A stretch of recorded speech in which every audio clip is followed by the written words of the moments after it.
l'école Wise Leadership avec l'apôtre Joseph.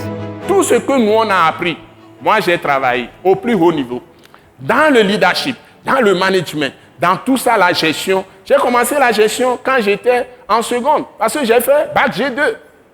Et leadership, management, tout ce que nous on a fait, c'est ça notre vie, notre métier. Moi, mon métier, par exemple, c'est le leadership, c'est le management, le leadership, la gestion, les finances et tout ça. Hein? C'est ça mon métier. Ce que j'ai appris comme métier, c'est ça.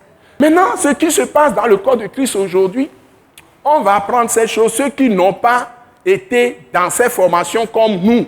Comme nous, c'est notre spécialité. On vient mettre ça dans l'église. Et on parle de leadership comme si c'est le Dieu qui remplace maintenant Jésus-Christ. Je voudrais que vous compreniez.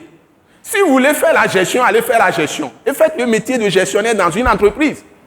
Mais Dieu m'a dit de vous dire, quand vous venez dans l'église, ce que Dieu attend de vous en tant que serviteur de Dieu, si vous voulez parler au nom de Dieu, vous dites tout ce que vous allez dire, ça doit être oracle de Dieu. Tout ce qui doit venir de votre bouche, 1 Pierre 4, ça doit être, quand quelqu'un parle au nom de Dieu, que ce soit un oracle. C'est-à-dire, il faut que tu parles la parole de Dieu.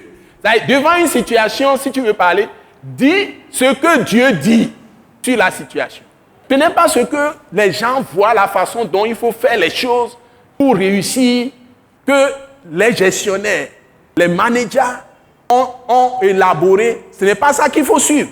C'est l'esprit, la pensée de l'esprit. Parce que la Bible dit, Psaume 32, verset 8, « Je t'instruirai, j'irai mon regard sur toi.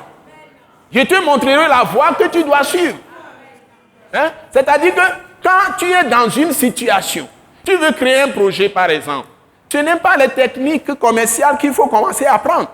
Ce n'est pas les stratégies. La première, ça commence d'abord par, si tu es un saint, tu veux créer une entreprise pour lancer quoi que ce soit, tu vas recevoir tout le plan de Dieu. Moi, avant de créer l'attaque internationale, j'ai reçu le plan de Dieu.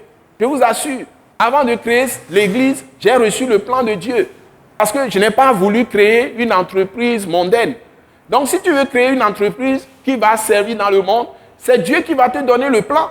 Si tu veux faire la politique pour créer un parti politique, si tu es vraiment saint, Dieu va te donner le plan. Tu crées le parti politique et il peut t'amener jusqu'à la présidence comme Jimmy Carter. Comme Jimmy Carter. Il a été gouverneur, etc. pour devenir président des États-Unis. Mais il était un homme de Dieu enseignant la parole de Dieu. Il avait une cellule, il est moniteur. Il est venu au Togo ici. On nous l'a présenté, on a témoigné. J'étais dans la présence de cet ancien président. Il est venu au Togo ici. J'étais dans la salle quand il était arrivé au Togo ici. J'étais présent. Jimmy Carter. Donc, c'est quelqu'un qui était dans une église, il avait une classe, il est moniteur. Même à la présidence, il a gardé toujours son travail d'enseignant de la Bible, moniteur. Donc si Dieu vous a appelé, quel que soit le niveau où vous êtes, s'il y a des choses à dire de la part de Dieu, c'est la parole de Dieu que vous dites. Et vous montrez le chemin aux gens par l'esprit. Ce n'est pas par des techniques de gestion des hommes, élaborées par les hommes, les techniques de gestion, management ou leadership. C'est-à-dire que vous avez le leadership de l'esprit qui est différent de tout ce que l'homme peut faire.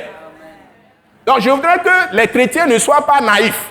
Donc si vous êtes un homme de Dieu ou une femme de Dieu, vous avez toujours un arrière-plan. Vous avez toujours votre métier qui vous caractérise. Par exemple, Jésus-Christ, il n'est pas seulement un parleur de la parole de Dieu. Jésus-Christ était quoi? Était un charpentier. Dites ça, le Seigneur était un charpentier.